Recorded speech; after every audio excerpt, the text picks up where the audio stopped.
Hello class, this is Econ 512, Introduction to International Trade class. Today is January 18th, Tuesday. The class will cover the second part of the chapter 2 of the textbook. So the topic we are going to discuss is international trade theory and the international trade business. So theory and practice are the main topic of today's discussion. So let's watch my video clip.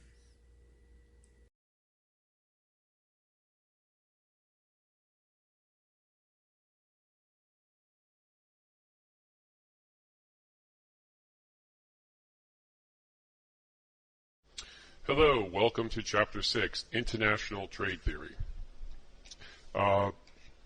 So we're going to look at trade theory between countries and try and explain the benefits for countries to engage in international trade. International trade is a cornerstone of many economies' economic planning and policy. We're going to talk about international trade in the worldwide economy. And a couple things to talk about firsthand is, since the United States invented the television and most of the components that go inside the television, how come we don't manufacture any televisions inside the United States? Why do we import 100% of our televisions? Well, the answer to that, you probably already know. Labor is much cheaper elsewhere.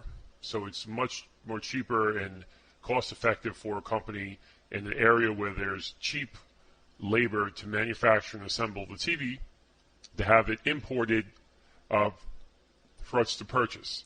And by doing this, the price of new TVs are kept much lower than if we had domestic manufacturing. Another good story about international trade policy. If you look at the intro to the chapter in the textbook, they talk about the Indian pharmaceutical business. And in the beginning, the Indian pharmaceutical business specialized in developing counterfeit or knockoffs of patented drugs that many of the developed nations have spent a huge amount of money research, developing, and marketing. So these Indian pharmaceuticals would try and take a shortcut, develop knockoffs of these drugs, and sell them. Now, this was frowned upon by all the industrial developed countries who, as it happens to be, take most of the medications because these Indian pharmaceuticals copied patented products and that violated intellectual property. And so the Indian companies were barred and not allowed to sell in the developing markets because they had no assurances. Since they didn't respect or have insurances on intellectual property, foreign drug companies refused to invest in, partner with, or work with Indian pharmaceuticals in any way. And this severely limited the Indian companies' ability to do business, as well as to sell their low-cost generic pharmaceuticals internationally. However, in 2005, the Indian government agreed and signed with the World Trade Organization that brought the country in compliance to rules on intellectual property and intellectual rights. The Indian government forced the Indian pharmaceuticals to stop producing counterfeit products. After a while, pharmaceutical companies in developed countries became more confident that their patents would be respected and secure inside of India. As a result, there was a dramatic increase in the pharmaceutical sector in India. Sales of close to $25 billion in 2010, a figure that doubled from 2005, and now is closer, and today's date now closer to $40 billion. And the exports amounted to about $1 billion. Now the figure, the exports from India are about 11 billion. So as a result of coming into line with a world trade policy with their Western partners, Indian companies received an increasing amount of outsourced manufacturing and packaging activities in India, and also some research and development within India.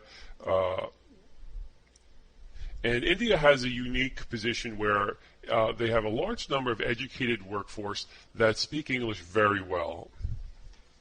And this helps with business interactions between many of the developed nations.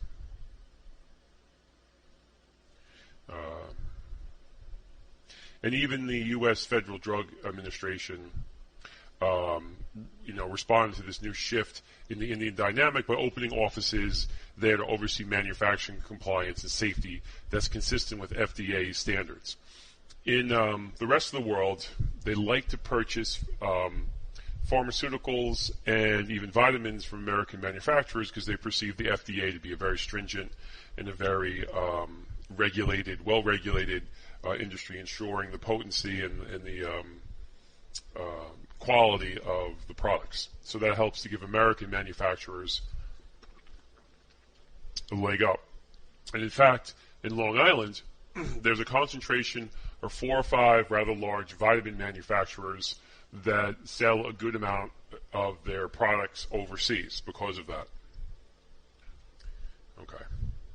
So, basic question is, what is free trade? And I think everybody knows that this is a situation where the trade is less influenced and less regulated by government. So the government isn't trying to place quotas or duties on what citizens can buy and what price they can pay and what they can sell to a foreign country. So free trade is really just citizens of the world trading freely without much government interference. Now, of course, the benefits of free trade is that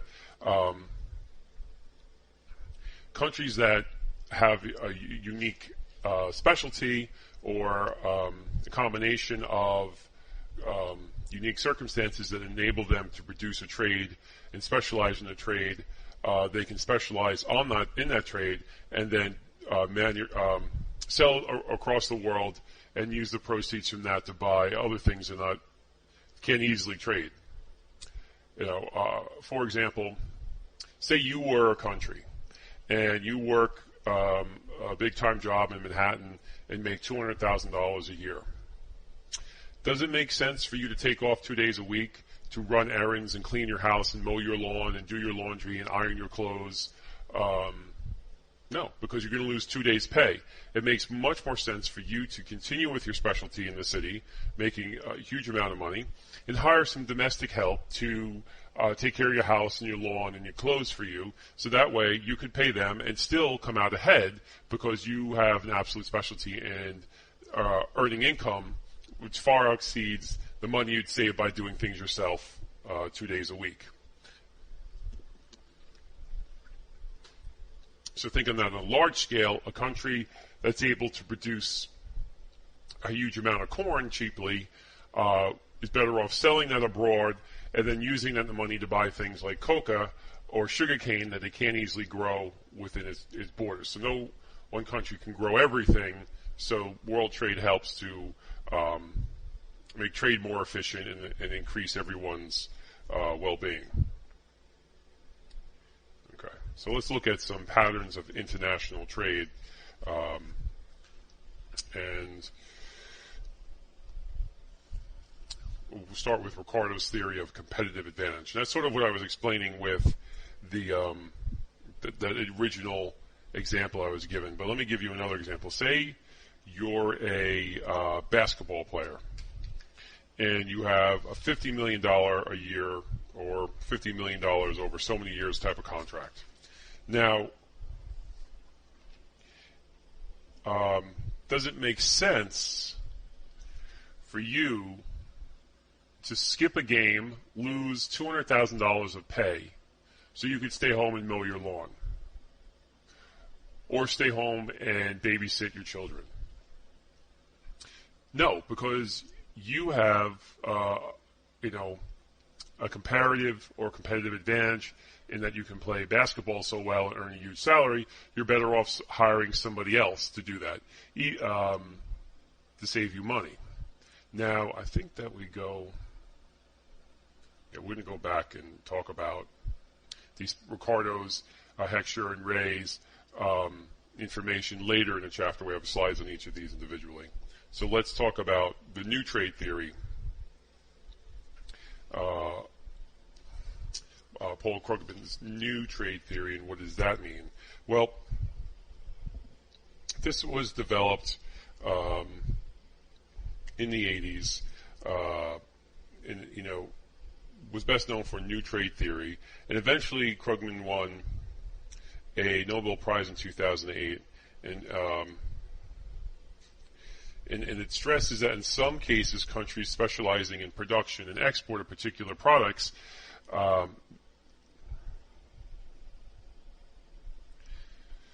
not because of underlying differences in factor endowments, but because of certain industries in the world market can support only a limited number of firms. This is argued to be the case for, say, the commercial aircraft industry. In such industries, firms that enter that market first are able to build a competitive advantage that's subsequently difficult to challenge. So think about the airline industry. So much know-how and huge production facilities, huge amount of engineers, and years of experience and know-how go in to build an aircraft. It's not something one company a startup company can easily raise the capital and begin to manufacture airplanes. It's just so overwhelmingly challenging of a task that it's very difficult without an extreme amount of money and effort for a company to do that. So, the patterns of trade between nations may be due in part to the ability of firms within a given nation to capture the first mover advantage.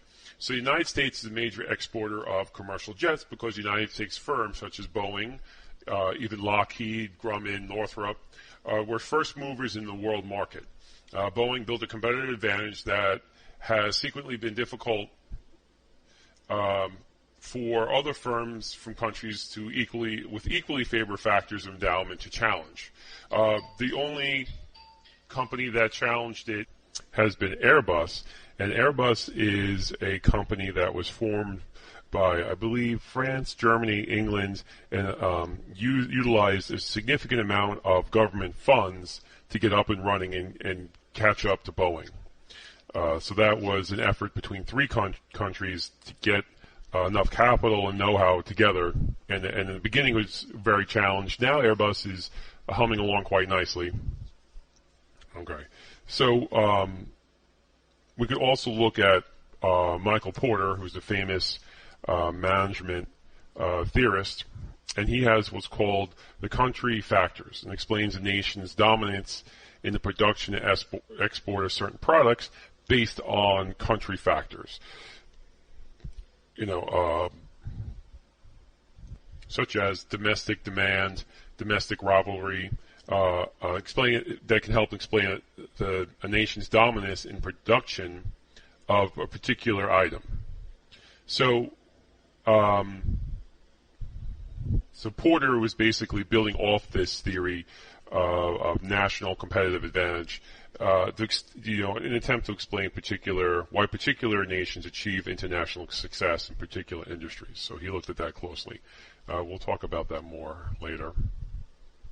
Okay, let's look at mercantilism. Now, mercantilism is when countries get a little selfish and they want to be a country that has an extreme amount of exports and very little imports because they're hoping to accumulate gold.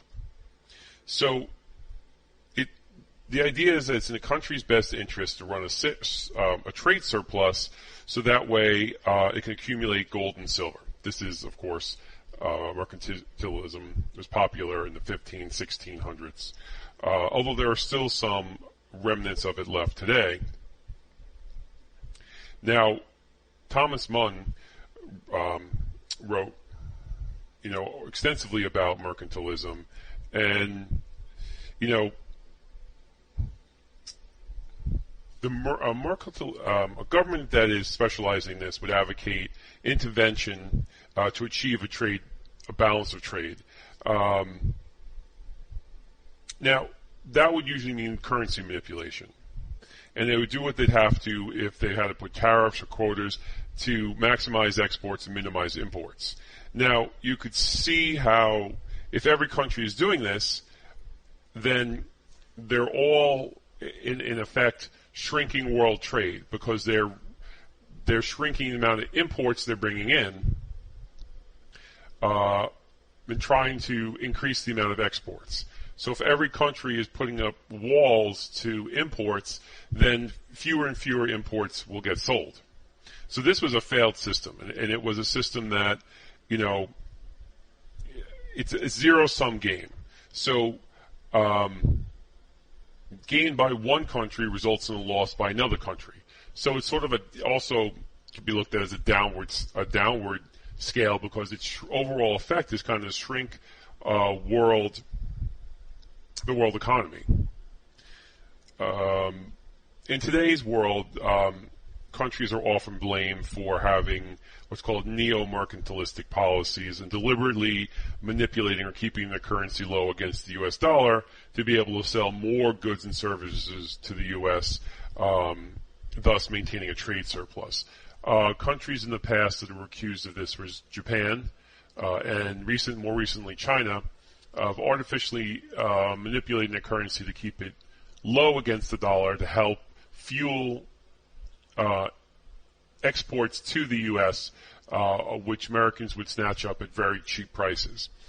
In some cases, trade laws looked at specific companies that not only were the Chinese government accused of manipulating its currency, was also accused of subsidizing certain manufacturers so they could produce a product at such a low price it would result in domestic manufacturers in the U.S. and around the world going out of business, and the Chinese manufacturing being the sole supplier of this commodity, and then raising the price up higher to where it had been before it eliminated the competition. So these are all things that in the current business market, nations and companies are looking at and trying to claim and trying to get some relief from. Now, Smith, that's Adam Smith, Ricardo, Heckscher, Holland, promoted unrestricted free trade. So what they said was, if you do away with all this nonsense of mercantilism and tariffs and quotas and just let the world trade freely, we'll have an ever-expanding global economy. Now, we've been getting closer and closer to that model, and it has shown that the more free we make trade, the more trade explodes.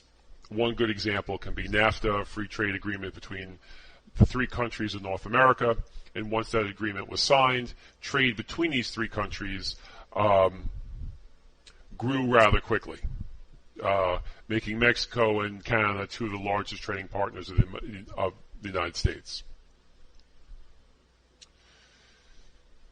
Now, in the new trade theory I was talking about before with Porter, he justified limiting selective government intervention to support the development of certain export-oriented industries. Now, so he realizes that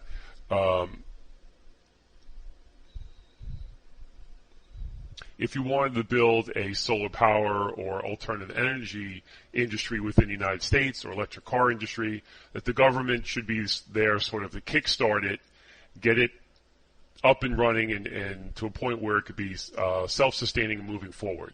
Sort of like planting a seedling and watering it till it can be big enough to grow on its own. He argued that that would be a good thing to do. Okay. So going back to the mercantilism, I get a little bit ahead of myself, but this I basically explained about the zero-sum game. Absolute advantage is an idea where one country just has a ability to produce the goods the most efficiently. So a country with superior manufacturing process were the world's most efficient textile manufacturers. And this was England originally, due to a combination of favorable climate, soil, accumulated experience specifically in the machinery. France would be the world's most efficient wine manufacturer. So England had an absolute advantage in the production of textiles, while France had an absolute advantage in the production of wine.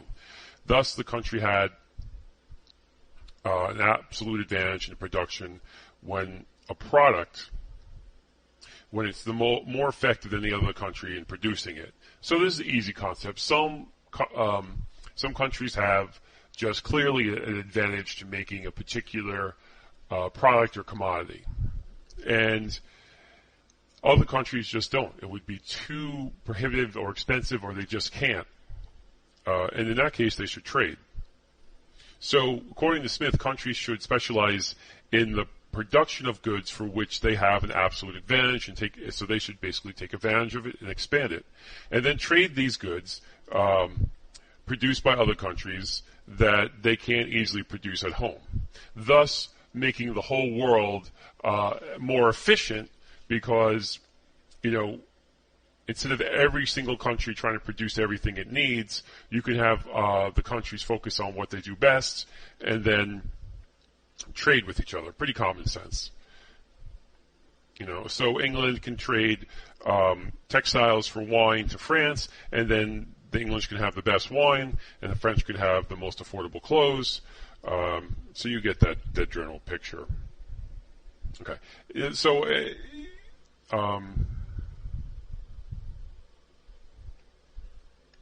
so trade doesn't have to be a zero-sum game, because countries can get ahead by not manufacturing the things that would take too much time, money, and energy. So, for example, you have, so you have the United States, and they can easily grow oranges. And then you have Iceland that would have to build special greenhouses and use a lot of electric and heat if they wanted to make orange juice. So it makes more sense for Iceland to focus on fishing or some other manufacturing expertise and trade using the proceeds to buy oranges from the United States, where they're much cheaper and more efficient to make. So that way both economies win. If we look at, say cocoa and rice, and this is an example where one country may have, here we're talking about Guyana and South Korea, one country may have an ability to make cocoa with fewer resources, and one country may have the ability to make rice with fewer resources. So instead of both countries making both items, rice and cocoa, they can specialize in the item that takes the least amount of inputs, and they can make the most cost effectively and trade for that with the other country. And that way both countries can have more cocoa and rice than they could make domestically by themselves.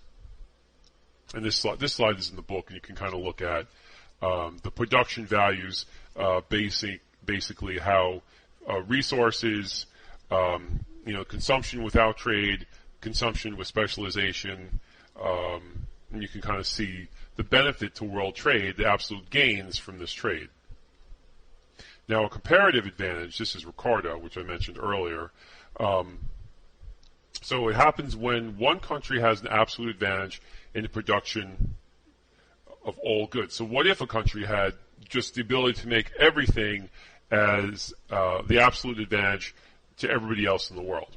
Well, this comes into the other countries would still trade, or this country who has an absolute advantage will still trade, because another country could have what's called a comparative advantage. So we talked about the theory of absolute advantage, suggesting that a country might derive no benefit from international trade if they have an absolute advantage. But Ricardo showed that this was not the case. According to his theory of competitive advantage,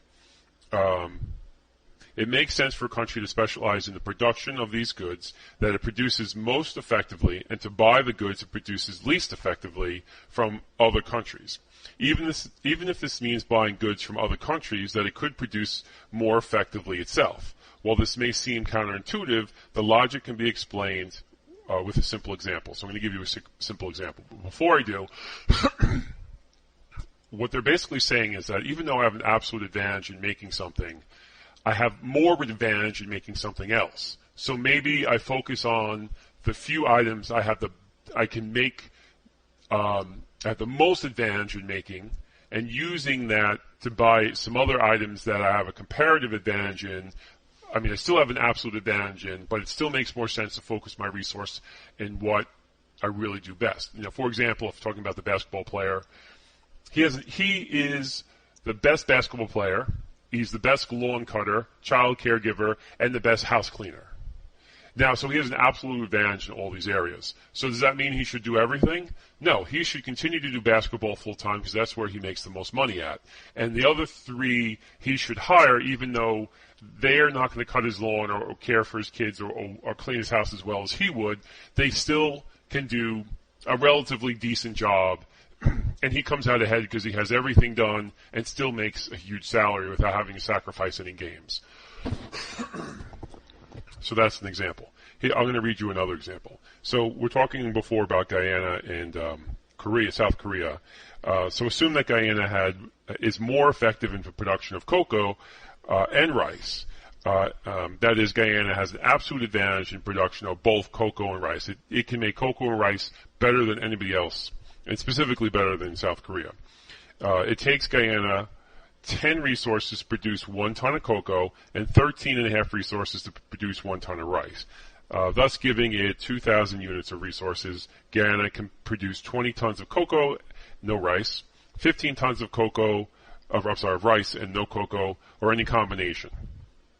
Now, South Korea, it takes 40 resources to produce 1 ton of cocoa and 20 resources to produce 1 ton of rice. So a lot more resources in Guyana to produce cocoa and rice. So, for example, Guyana only takes 10 resources to produce cocoa, and South Korea takes 40. Guyana takes 13.5 resources to produce rice, and South Korea takes 20 to produce 1 ton of rice. So, thus, South Korea can produce 5 tons of cocoa and no rice, or 10 tons of rice and no cocoa, or any combination.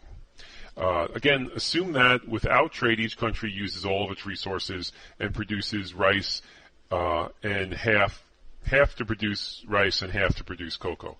Thus, without trade, Guyana can produce 10 tons of cocoa and 7.5 tons of rice, while South Korea can produce 2.5 tons of cocoa and 5 tons of rice. Now, in light of the absolute advantage that Guyana has in production of both, should it trade with South Korea? And the answer is yes. Although it has an absolute advantage in both the production of cocoa and rice, it has a comparative advantage in the production of cocoa.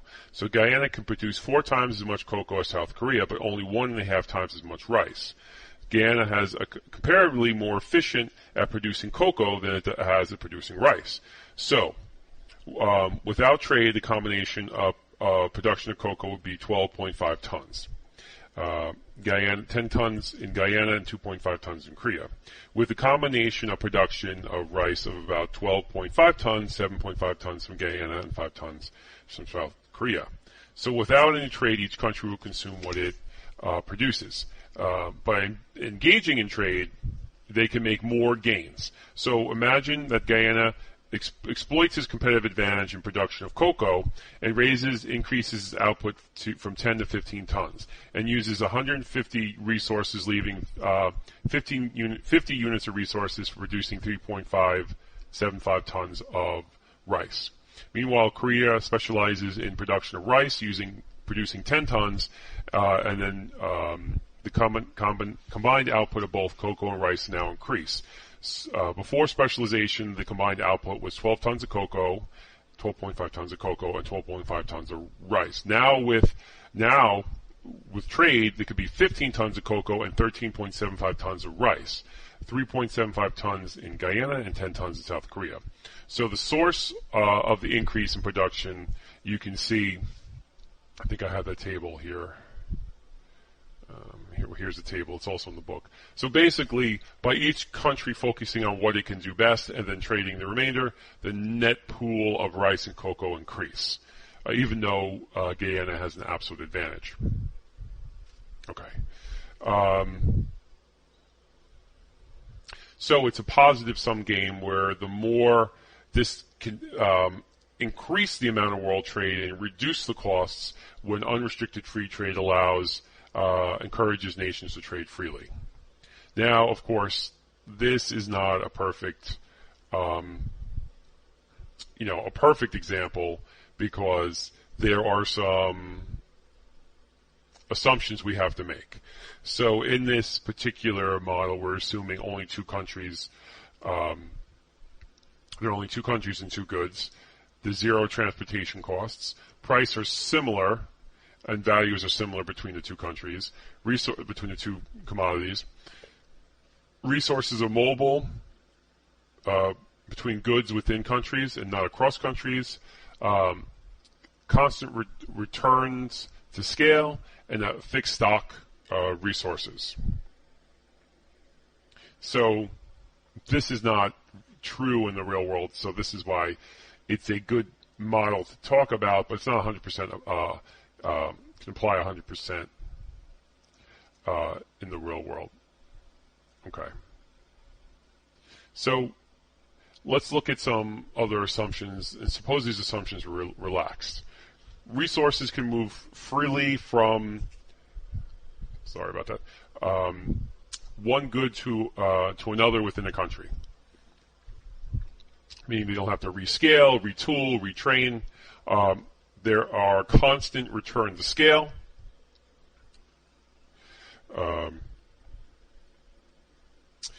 Trade does not change a country's stock of resources or efficiency for which those resources are utilized. Okay. So just some assumptions you'd have to make for this to work, this theory to be 100% applicable. Okay, so, but let's talk about immobile resources. So, in the comparison model between Guyana and South Korea, we assume that production factors, farmers, can easily convert land from one production of cocoa to rice and vice versa. Well, this is not true. If you want to grow cocoa, it grows on trees, and it takes a very long time for those trees to grow to maturity and produce the cocoa.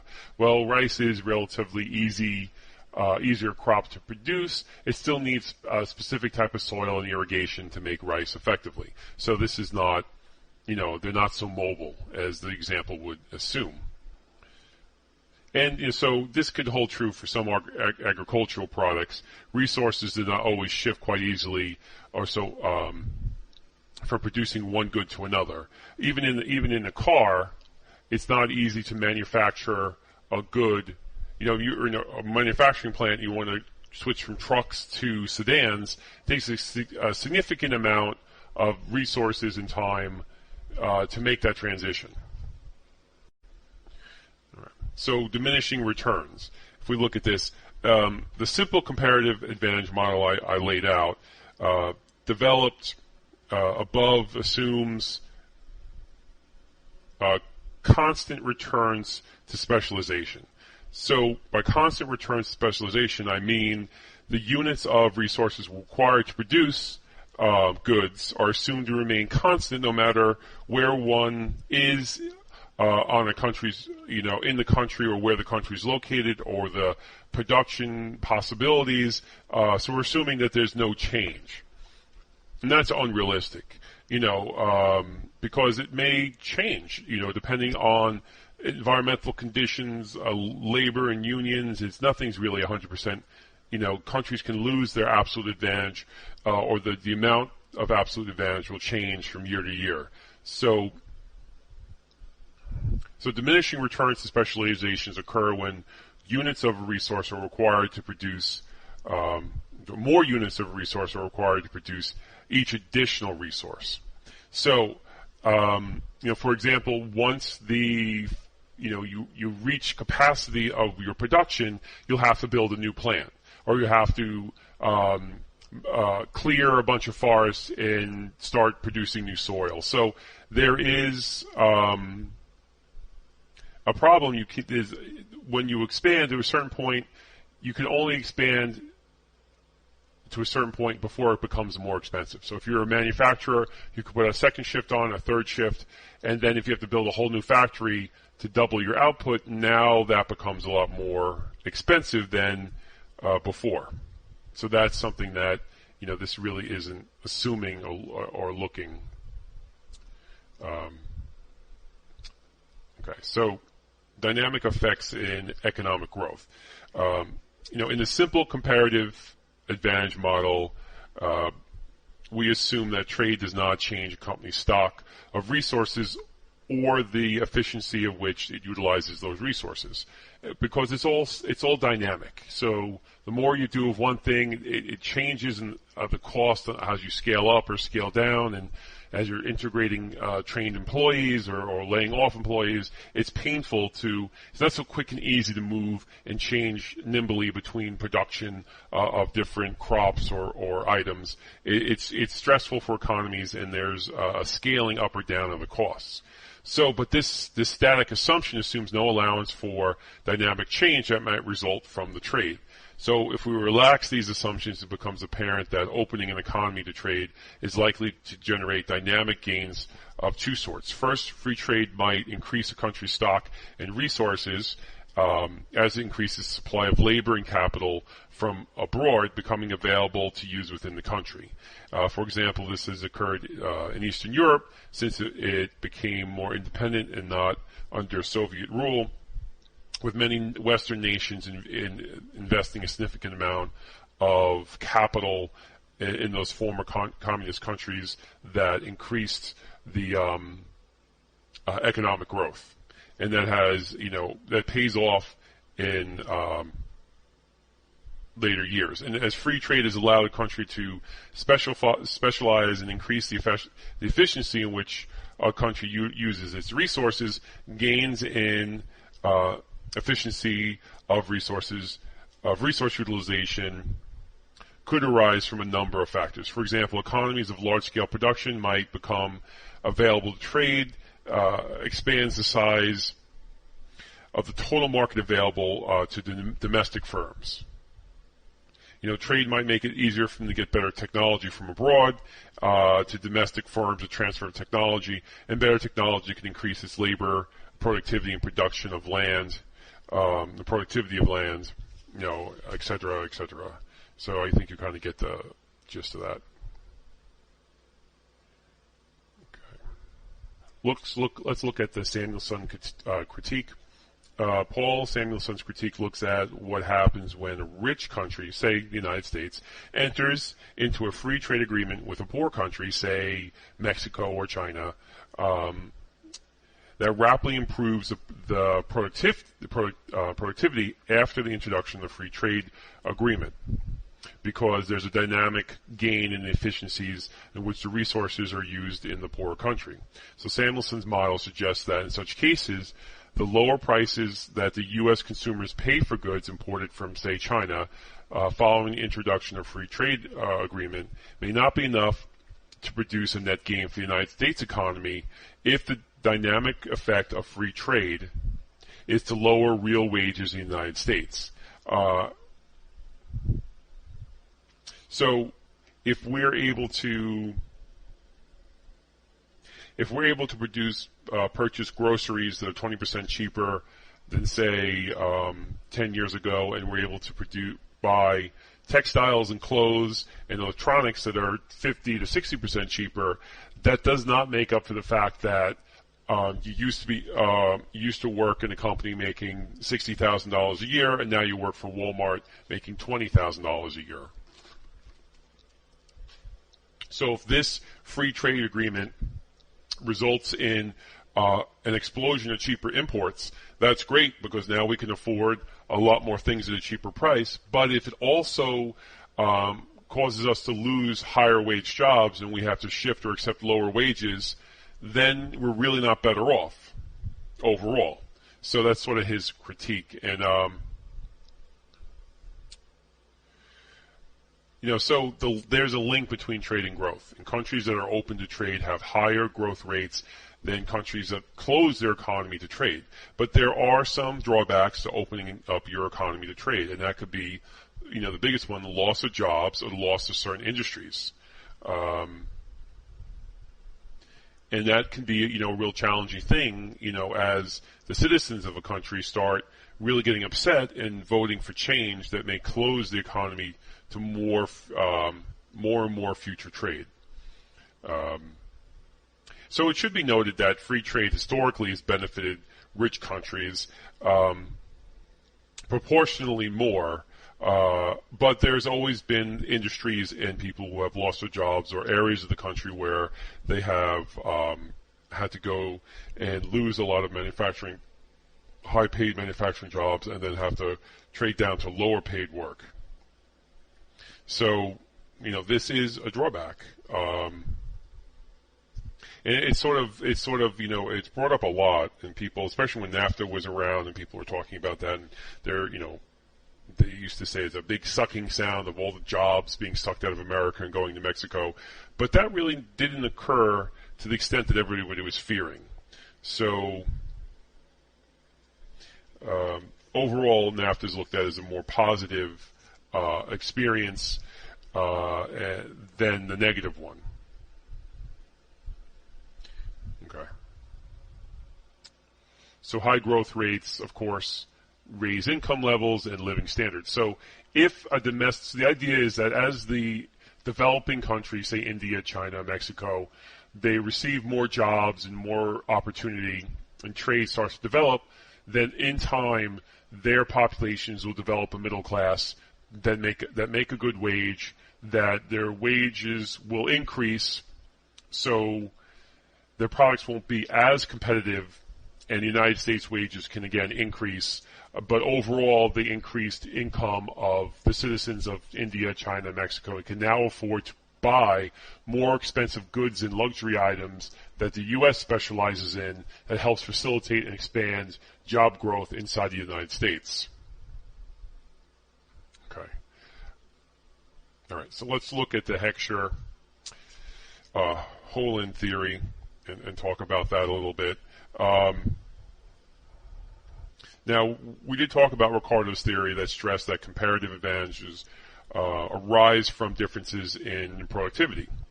And we gave you a couple examples of that.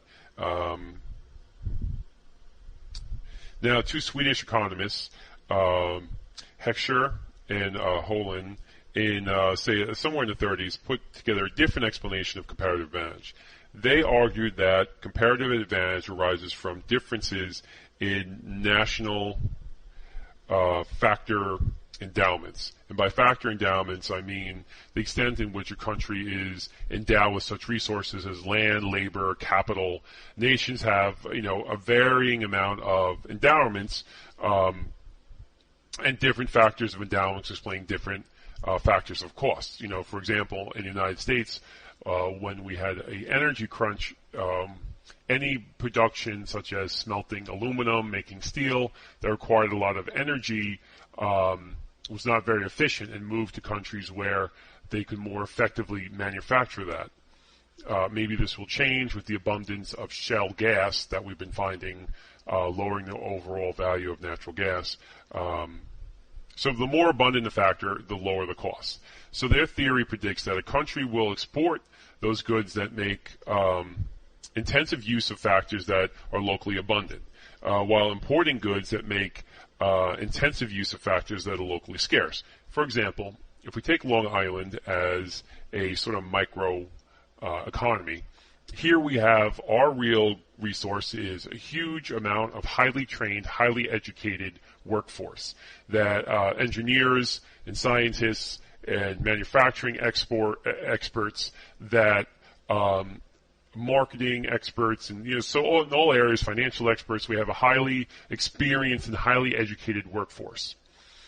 Because of that, companies have moved to Long Island or expanded our headquarters. I think Canon just recently greatly expanded their headquarters up in Melville to take advantage of this elite workforce. So that would be what an endowment Long Island has. It has a highly educated and trained workforce that can work for do a lot of difficult jobs very well, and they make good salaries for it. As a result, it's very expensive for these companies to operate on Long Island, but the benefit from this labor far outweighs the cost of having their manufacturing plant here. And, we may forgo farmland, or we may forgo other types of manufacturing or production on Long Island because we specialize in what these educated professionals can do for these companies. So everything else is just imported into Long Island. All the food and energy and gas and oil and clothes, computers and electronics. None of it's manufactured here. We import all of it, and we use our superior salaries that we earn at these companies to pay for it. So this theory attempts to explain the pattern of international trade that we observe in the world economy. So like Ricardo's theory that it was built off of, this theory argues that free trade is beneficial. Unlike Ricardo's theory, however, the Heckscher-Ohlin theory suggests that the pattern of international trade is determined by differences in factors of endowment rather than differences in productivity. So this is a little bit more common sense. So let's take the United States. Has long been a big exporter of agricultural goods, reflecting in part its unusual abundance of good land that produces an excessive amount of corn, wheat, and soybean. China excels in the export of goods produced in labor-intensive manufacturing industries, such as textiles, footwear, and electronics. This reflects China's abundance of low-cost labor. The United States, which lacks abundant low-cost labor, has been primarily an importer of these goods that China can make at such a lower cost. It's not relative, it's absolute, but the endowments are important because a country may have a larger absolute amount of land and labor than the other country, but relatively abundant in one of those two factors. So that's an important theory. It makes pretty good common sense. So Lehneff's paradox, the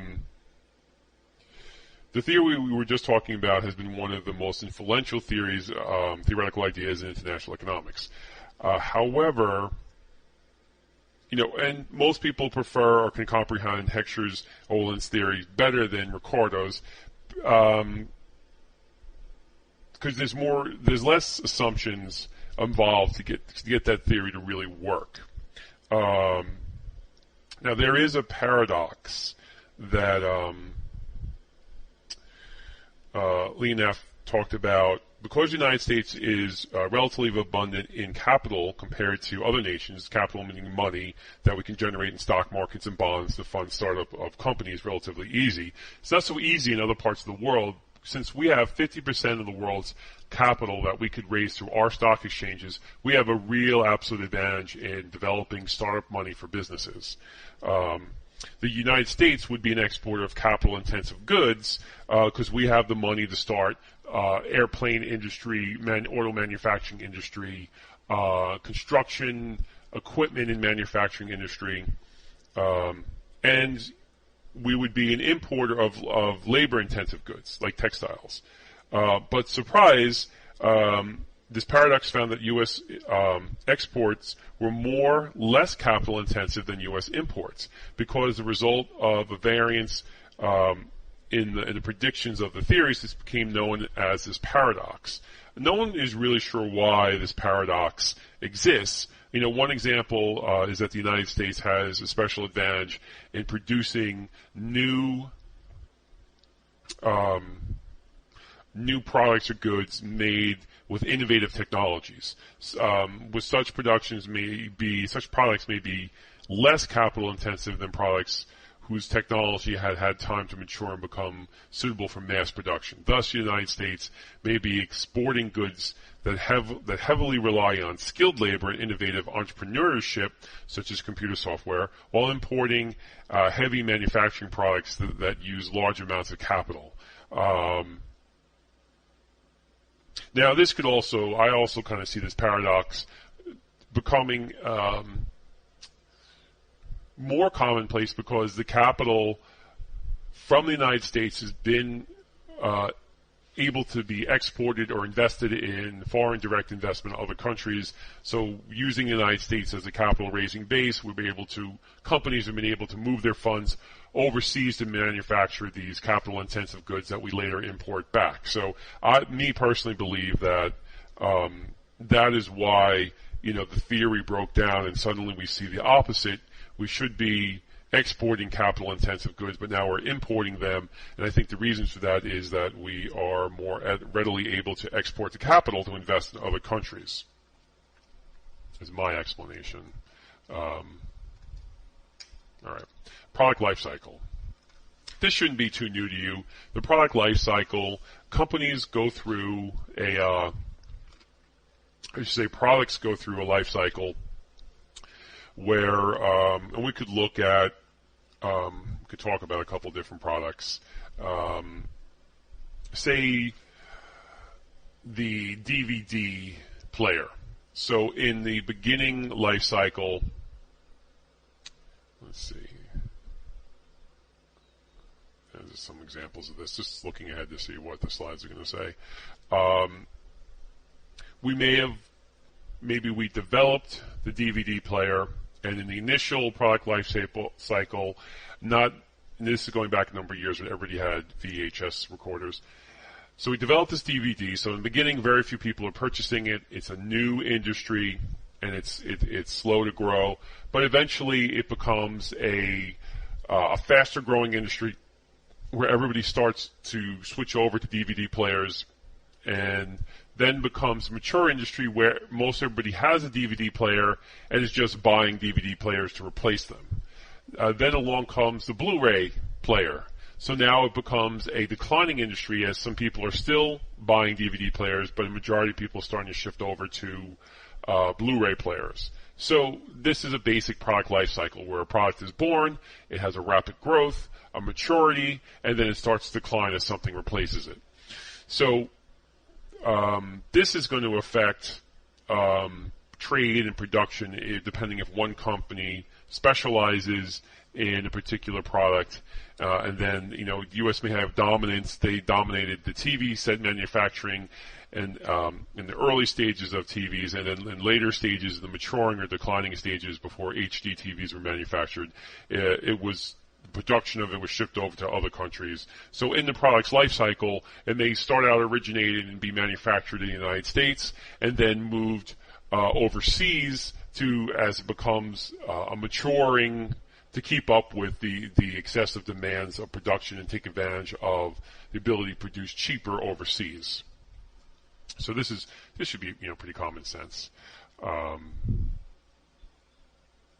So in today's world, many new products are being introduced not only in the United States but in Japan and Europe, and we try to introduce everything simultaneously around the world rather than just rolling them out country by country.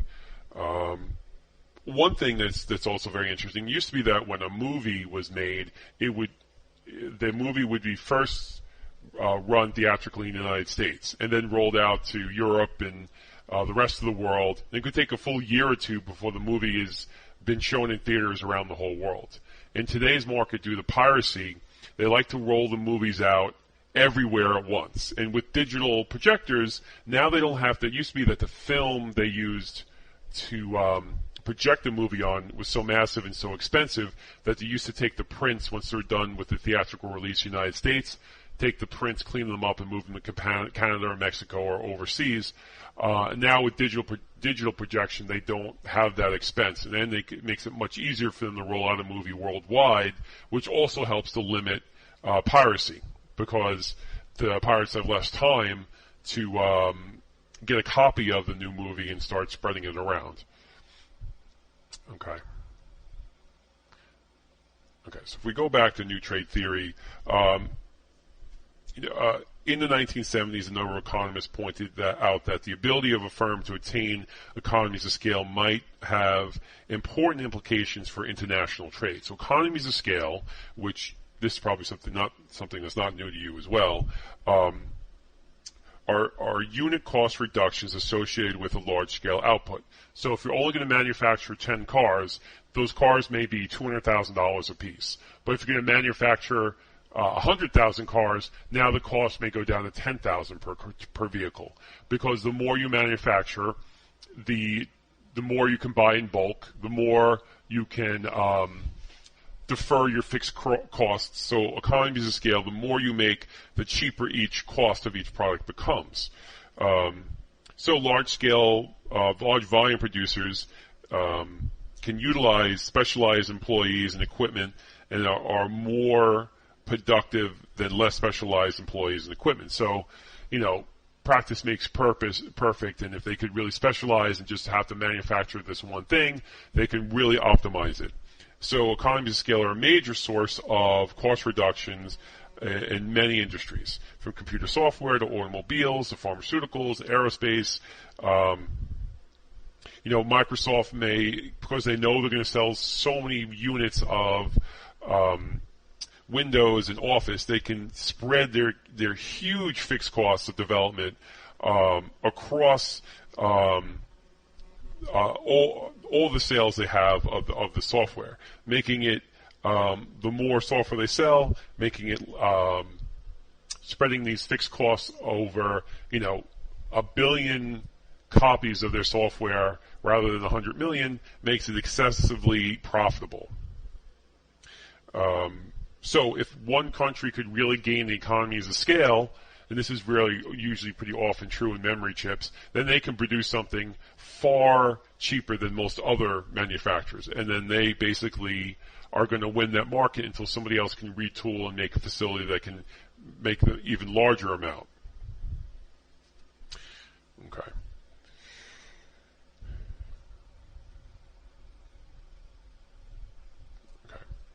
So without trade, economies cannot really develop this economies of scale. And that, therefore, it becomes even more expensive to try and make everything that you need within one country. So by allowing countries to more specialize in narrow range of products and trade for the rest, everything becomes much more efficient around the world and prices drop dramatically. Now, the one thing that these theories always count on is an abundance of reduced costs or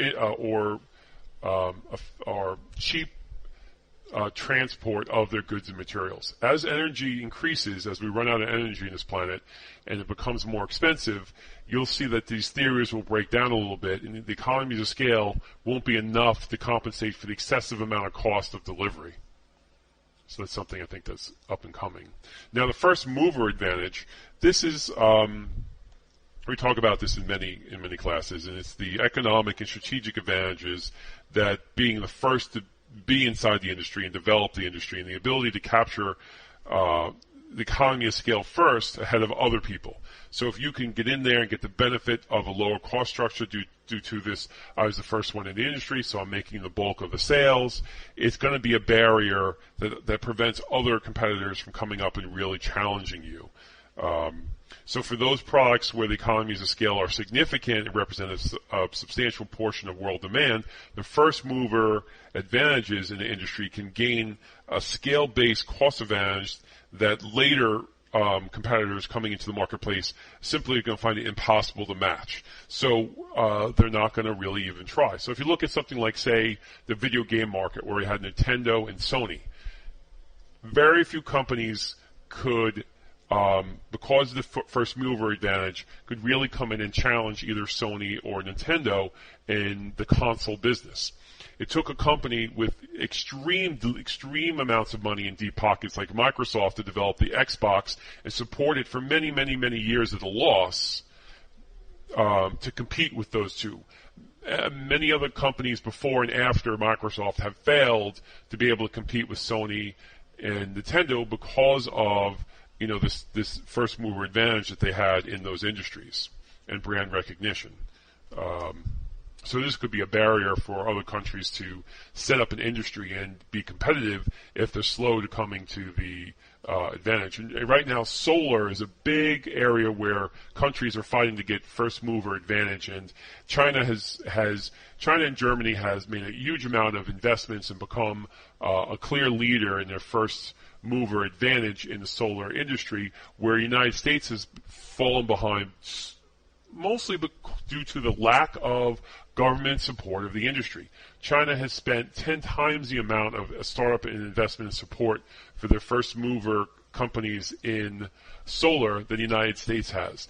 And that's why we've fallen so far behind, because as the Congress squabbles and tries to punish Obama for, 2 or 3 solar companies that failed, we're missing the bigger picture, is that if we don't make these investments in these companies, we're going to lose their first mover advantage in manufacturing solar panels, and then we're going to have to buy all of our solar panels from Germany or China and miss out on all those jobs and profits because our government was short-sighted in not supporting a first mover advantage in this area.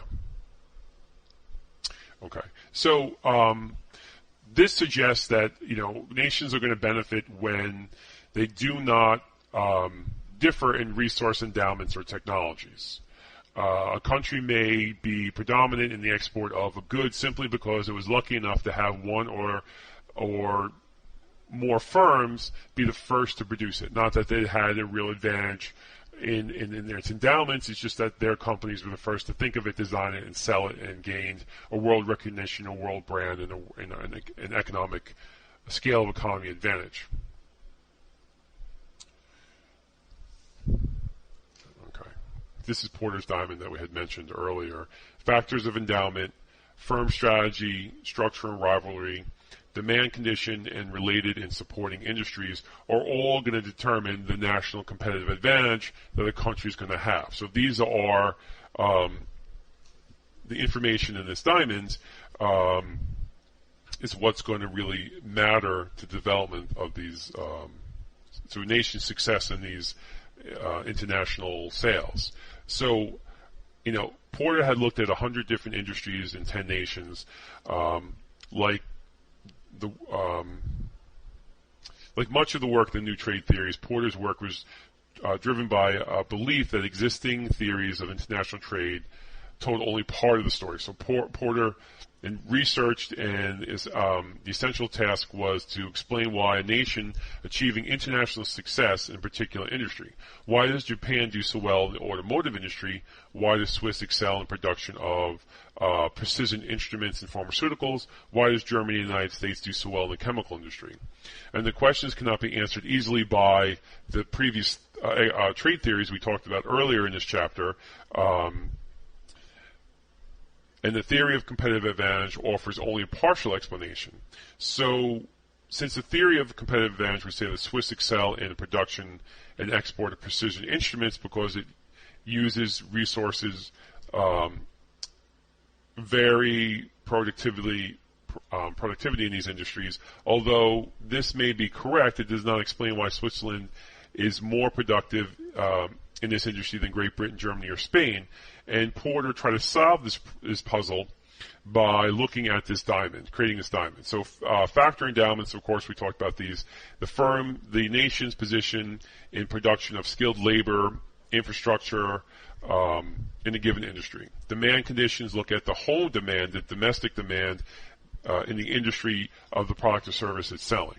Related or supported industries look at the presence of supplier industries and related industries that are internationally competitive. If you're an auto manufacturer, you're talking about auto parts. Firm strategy, structure, and competitive rivalry denotes how companies are created, organized, and managed within a domestic competitive competition. So if domestic competition is very fierce and force these companies for a long period of time to remain very competitive with each other, they are already ahead of the game when a new entrant when they compete against a new company from a domestic market that has no competition or is government supported. So these together help determine why a nation may be successful in one industry over another industry. Okay. So we talked about the factors of endowment, the demand conditions, and related and supported industries where they have the sub-industries there to manufacture and tool and provide the components to the bigger industry. Like the automobile industry has a lot of auto parts manufacturers in the country that can help support and manufacture the automobile. So if you're trying to make an automobile in a country that's never manufactured it before and you don't have the support of all these local companies, it becomes a much more difficult and consuming task to do that. Now, a firm strategy, if a firm is, within the industry domestically where there's a lot of competition, they had many years to compete and hone their skills against competitive rivalries, this is going to help them maintain a dominance and a competitive edge internationally, especially against countries where there's only one manufacturer, and especially if that manufacturer is government supported and not really been that internationally too competitive. And that's why you don't see many French or Italian cars in the United States, because they haven't been, or Indian-built cars or Chinese-built cars, because they haven't been in the industry long enough or had the competition to really compete with the American or Japanese manufacturers yet, or German manufacturers in those areas. All right. So as far as, what does this mean for managers who are working in these companies that have to deal with this? International trade theory. Well, this could mean if you're looking to develop an international business, managers are going to have to think about location, where the best place is to put your manufacturing plant, whether it be on Long Island where you have the highly skilled workforce, if that's what you need, or in, say, Mexico or Thailand or Bangladesh or Vietnam, where there's a very low cost of and low-skilled labor is needed. First mover advantages. Are you able to develop an industry where you're going to be the first mover in that market? Say something as simple as soda. If you're the first, if Coke is the first, or if Pepsi is the first to the market in a particular country, and they get a leg up in introducing people to a cola beverage, then they're going to have a substantial and for many years advantage over the second mover. And policy implications as far as governmental, corporate, the policies that you're going to have to face and change and develop is going to be also a very important thing to look at. Okay, so that is the basics of our trade theory. So, a lot of this I think is not new to anybody. It's sort of a refresher, but it's good to read over this chapter and get a good idea of trade policy and the basic theories of what makes world trade work. Looking at Chapter 7, we're going to look at the political economy of international trade and look a little bit more in depth about some of the things we talked about here, especially with policy. And I look forward to talking to you then. Okay, take care. See you soon. Professor Nugent signing out.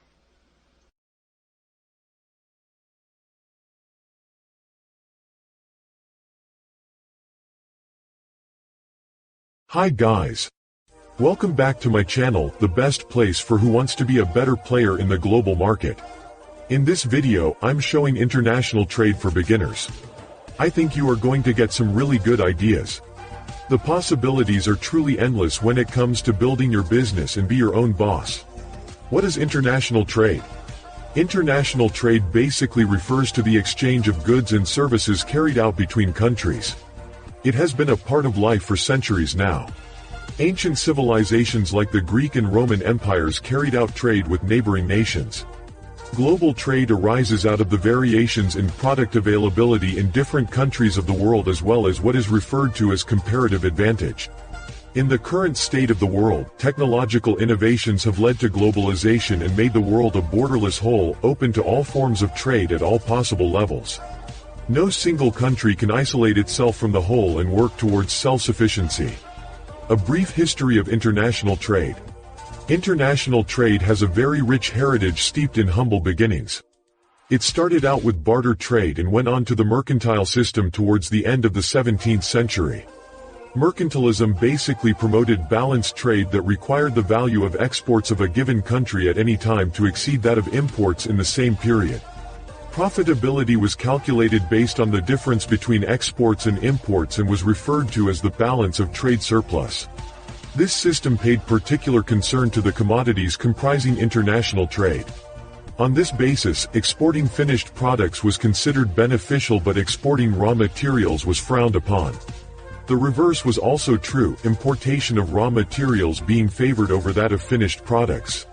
The system was therefore highly interventionist, with governments seeking to manipulate international trading activities in their home country's favor. This led to the next stage of liberalism in the 18th century, during which Adam Smith wrote his book The Wealth of Nations. This book explained the important role of specialized production, a theory that formed the foundation for David Ricardo's comparative advantage theory. Comparative advantage is a law in economics that states that every country should specialize in a certain category of products to sell to others in export and import everything else for local consumption. This is what makes it possible for everyone around the world to access goods that might otherwise have been inaccessible. These were essential steps in bringing the mercantilist system to an end and ushering the world into a new economic era. Towards the start of the 19th century, the world adopted professionalism, but this too died down after some time. By the year 1913, gold was an internationally accepted medium of exchange, and there was increased freedom for traders operating across borders.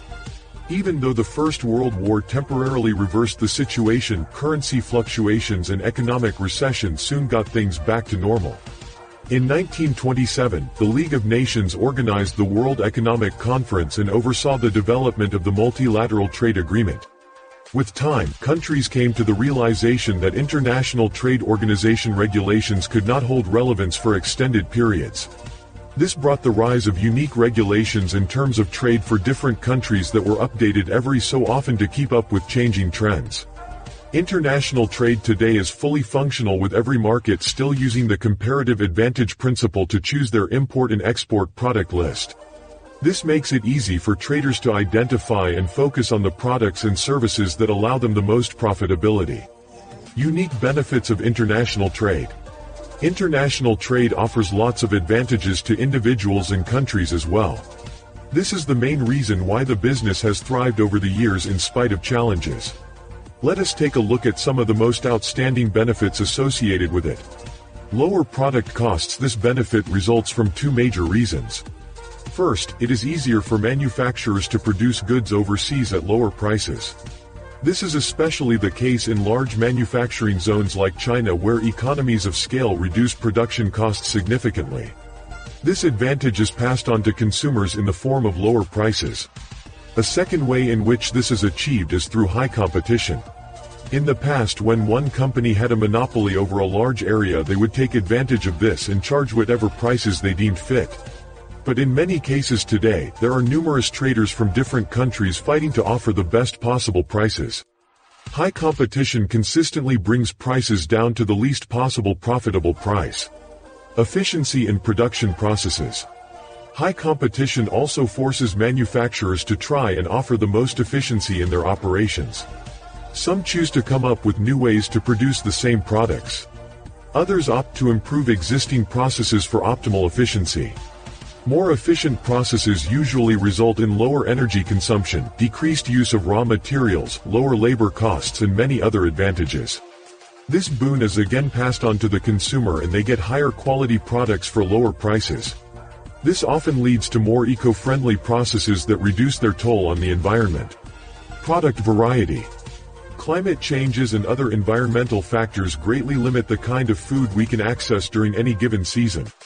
This would mean going without a favorite fruit or other food product for as long as conditions are unfavorable for its growth or processing. But international trade has made it possible to access almost anything all year round. It has also made it possible for less developed nations to gain from the technology and their more advanced counterparts.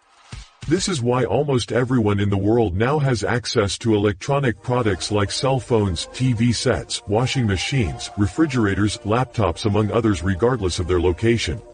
This has served to improve the living standards of those in isolated places or third world countries that do not manufacture such items. Market for surplus produce. This benefit comes in handy particularly for agricultural-based economies. Farm produce is inherently perishable, and you have a surplus of it. You either need to get market fast or watch it rot. There are countries whose climate and geological conditions highly favor the production of one kind of food. This makes farmers tend to concentrate on that particular product as they are sure it will excel. But when it does excel and everyone has an abundance of it, then they are forced to sell at throwaway prices just to get rid of the surplus. With the export market ever at the ready, however, this no longer has to be the case. There is almost always a market that needs that surplus product and a means to get it there. The same is true for manufactured products. At times production companies flood the market with similar product and supply overwhelms demand. At such times, overseas markets take the excess and keep the manufacturers profitable. Market fluctuation management. All markets in every part of the world are subjects to highs and lows. There are certain periods of the year, for instance, when the demand for warm winter clothing is at an all-time high. But when summer comes, no one needs them anymore and suppliers would have to rest till the next winter comes around. However, on the international market, there has to be at least one country that needs the warm clothing at any given time. This makes it easy for suppliers to remain in business all year round, moving with the season to take advantage of demand. This has really helped traders to mitigate the effects of seasonal sales fluctuations and enjoy sustainable profitability and growth. Risks associated with international trade. Like any other business, international trade also has its fair share of challenges. In fact, due to the sheer size of the market, these are often magnified beyond expectation. Consider the most outstanding ones. Buyer risks. As a new international trader, you might have to search long and hard for your first buyers. The result of such a hard search is that at times caution is thrown to the wind and judgment impaired. Desperation might creep in and make you forget to exercise diligence in verifying new clients. If you happen to engage a crook, you might suffer shock when after making a delivery you receive no payment and leave no trace of their existence online. Seller risks. Seller risks are also magnified by virtue of the scope and volume of trade as well as distances involved. A manufacturer might fail to supply the right quantity of goods or might delay in making the delivery due to a variety of reasons. They might also fail to supply desired quality of products and compromise on your business reputation. Third-party risks. The import-export business is highly dependent on factors that are beyond your control. For instance, you might get a bill of exchange endorsed or a bank guarantee for payment of goods. But when the time comes, they might fail to honor the agreement for one reason or another. You might have taken insurance cover over your goods in transit. But in the event of loss, it turns out that the amount you took out does not fully cover your expenses, leading to loss. Other third parties like inspection companies, shippers, customs agents and others might also fail in their loss and cause you loss inadvertently. Geographical risks. A country's location may also severely impact your international trade deal. Country risks could take the form of political upheavals, economic downturns and conflicts. Asia international trade has many times presented this challenge to traders due to instability in some countries in any one or all three of the above sectors. At times also, government policies change before the completion of a trade deal and complicate matters.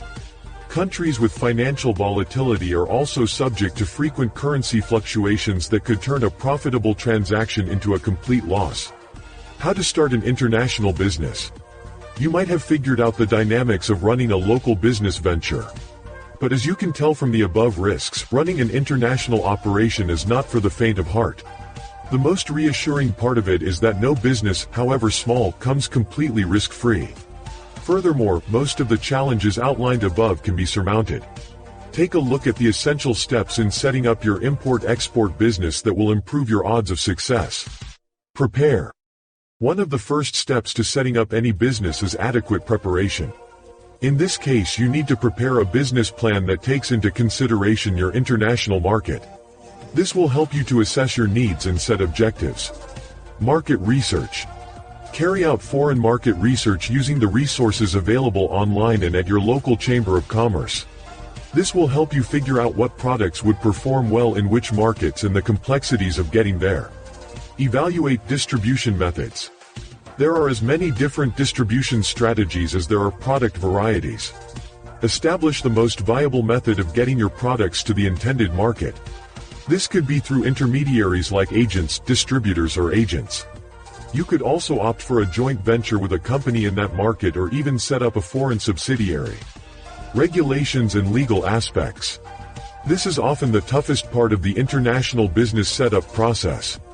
Every market has a distinct set of regulations to govern the trade. These rules are ever evolving and you need a reliable way to stay ahead of developments or risk incurring penalties. Do not forget to subscribe to my channel. Like, comment and share with your friends. I appreciated all your support. Enjoy your journey.